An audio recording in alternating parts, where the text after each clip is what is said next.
ఎద్దు ఏడిసిన యవసం, రైతు ఏడిసిన రాజ్యం బాగుపడదని మెదక్ ఎంపీ రఘునందన్ రావు అన్నారు. బుధవారం ఆయన హవేలీ ఘనపూర్ మండలంలోని తొగిట గ్రామంలో కొనుగోలు కేంద్రాన్ని పరిశీలించారు. ఆయన మాట్లాడుతూ గత సంవత్సరం ఈ కాలంలో మార్కెట్లో సన్నరకం ధాన్యాన్ని 3,200 రూపాయలులకు కొంటే ఈ సంవత్సరం 2,300 రూపాయలు కొనేవారు లేరన్నారు.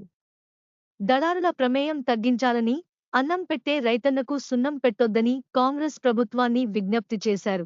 ఈ కార్యక్రమంలో బీజేపీ జిల్లా అధ్యక్షుడు గడ్డం శ్రీనివాస్, ప్రధాన కార్యదర్శి ఎమ్మెల్యన్ రెడ్డి, బీజేపీ జిల్లా నాయకులు, మండల నాయకులు, రైతులు తదితరులు పాల్గొన్నారు.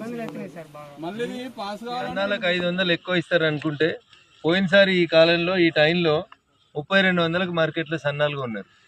ఇప్పుడు 2300కి ఇంకా కొనేందుకు ఎవరు వస్తలేరు. వచ్చిన కాడ కూడా అదేదో జల్లెడ లాంటిది పెట్టి అలాకెళ్ళి వాటిలో దూరతాయా చూసి అది సన్నగా ఉందా దొడ్డుగుందా అని నిర్ణయించేటువంటి పరిస్థితి తీసుకొస్తున్నారు.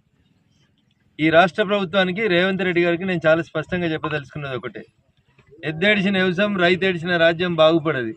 నెల రోజుల నుంచి బక్కపల్సని తెలంగాణ రైతాంగం ఆకాశం దిక్కు పైకి చూసుకుంటా ఎప్పుడు మొగులవుతుందని చెప్పి తాటిపత్రులు కప్పుకుంటా ఇన్ని రకాలైనటువంటి అవస్థలు పడుతుంటే 100 లారీలు అవసరం ఉన్నటువంటి చోట గత నెల రోజుల నుంచి కేవలం 3 అంటే 3 లారీలు పంపిస్తే రైతన్న దుస్థితి ఏందనేది ఒకసారి ఆలోచించురు దయచేసి.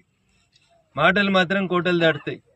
ఏం పల్లెటూరు తక్కువ ఉందని, నలిస్తే వడ్లు వత్తలేవని, నూకలు వస్తున్నాయని, కలర్ మారిందని రకరకాలుగా రైతన్నలు నేర్పిస్తున్నటువంటి రైస్ మిల్లర్లకు కూడా నేను సవినయంగా చేసేటువంటి విజ్ఞప్తి ఒకటే, సేటు మీరు అంతా సేట్ అనే పిలుస్తాం మిమ్మల్ని.